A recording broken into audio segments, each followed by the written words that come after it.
It was raining the night Amara was left on the cold steps of a broken church. She was only 9. Mama, please don't go! She whispered, clutching a torn doll to her chest. But her mother didn't turn back. The headlights vanished, and silence swallowed her cries. For years, no one asked about the little black girl who slept in shelters and begged for food. Until one old woman, a stranger with trembling hands and kind eyes, stopped and said, "Child, come home with me." No one could have known that moment would change everything. How does a girl abandoned by everyone rise to become a millionaire?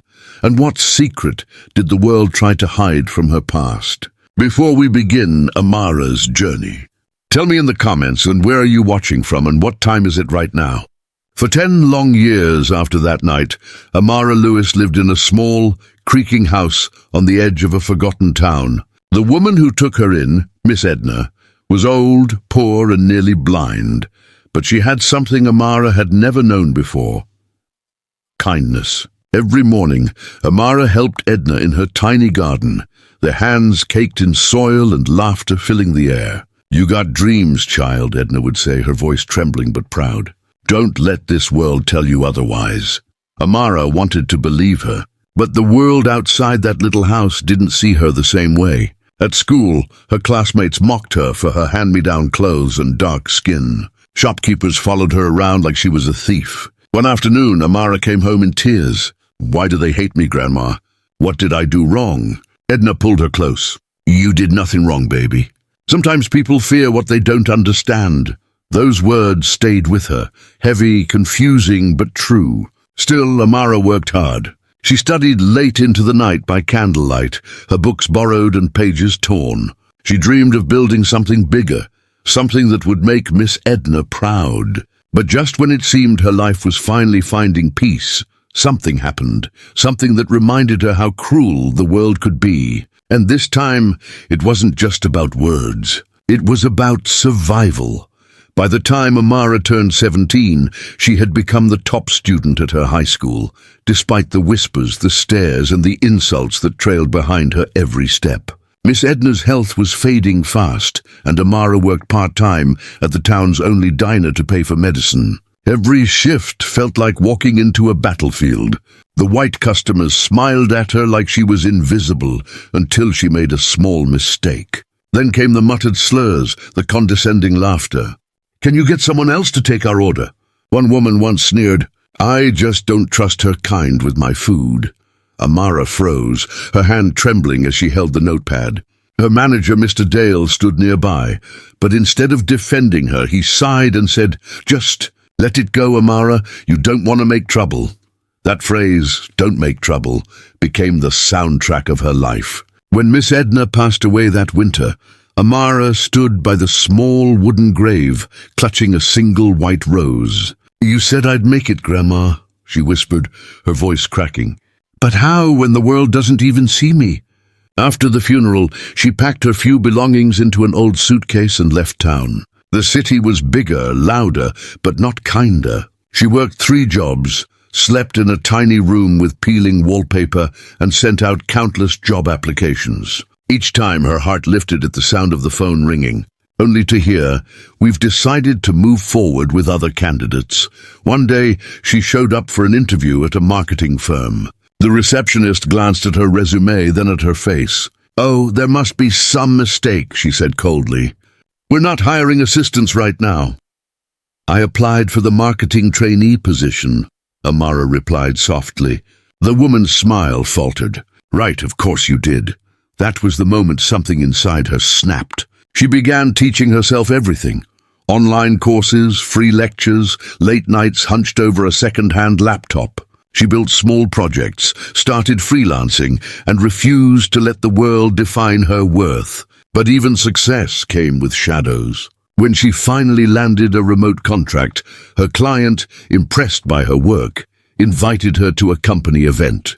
She arrived dressed neatly, confident for the first time in years. Yet the moment she walked in, conversations froze. A man in a suit whispered, "She's Amara Lewis." "The one who closed that deal?" Another chuckled under his breath. "Didn't expect her to look like that." She smiled anyway, pretending not to hear. But every laugh, every dismissive glance burned. That night she went home and stared at herself in the mirror. Her reflection was tired, but her eyes still carried fire. "They'll never stop doubting you," she told herself quietly. "So you'll just have to make them watch." What came next wasn't luck. It was war. A silent, relentless war against a world built to see her fail. And before long, that world would regret ever underestimating her. Amara's breakthrough came when one of her freelance projects went viral. A bold marketing campaign that drew millions of views. For the first time, people wanted her. She was invited to pitch her ideas to one of the city's biggest firms. It felt unreal, a chance to finally step out of the shadows. She walked into the towering glass building with trembling hands but a steady heart. As she entered the conference room, she saw their faces, polished suits, confident smiles, and subtle doubt. The lead executive, Mr. Grayson, extended his hand. "Miss Lewis, impressive work. I'll be honest, we didn't expect someone like you behind that project." "Someone like me?" she asked quietly, meeting his gaze. He smiled thinly. "You know what I mean. You're young, independent, from a difficult background." The words stung, but she pushed through. "My background doesn't define my ideas. The results do." She began her presentation, slides glowing, voice clear. But halfway through she noticed the whispers. A man muttered, "Does she even have a degree?" Another chuckled, "She's just lucky." Still she finished strong. When the room fell silent, she looked at them all, the same way she had looked at every teacher, every manager, every person who had ever doubted her. Then Mr. Grayson leaned back and said, "We'll think about it. But between us, you'd have better luck if you partnered with someone more relatable." Amara froze. She understood what he meant. Someone white. Someone the clients would trust. Her breath shook, but she stood tall. "No, sir," she said.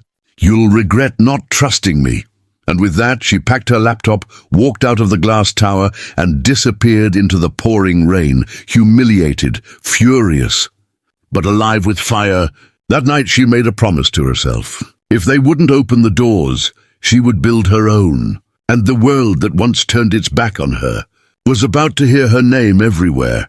Months turned into years, and Amara never forgot that day, the look in their eyes, the way they dismissed her without ever truly seeing her. But instead of breaking her, it became the fuel that built her empire.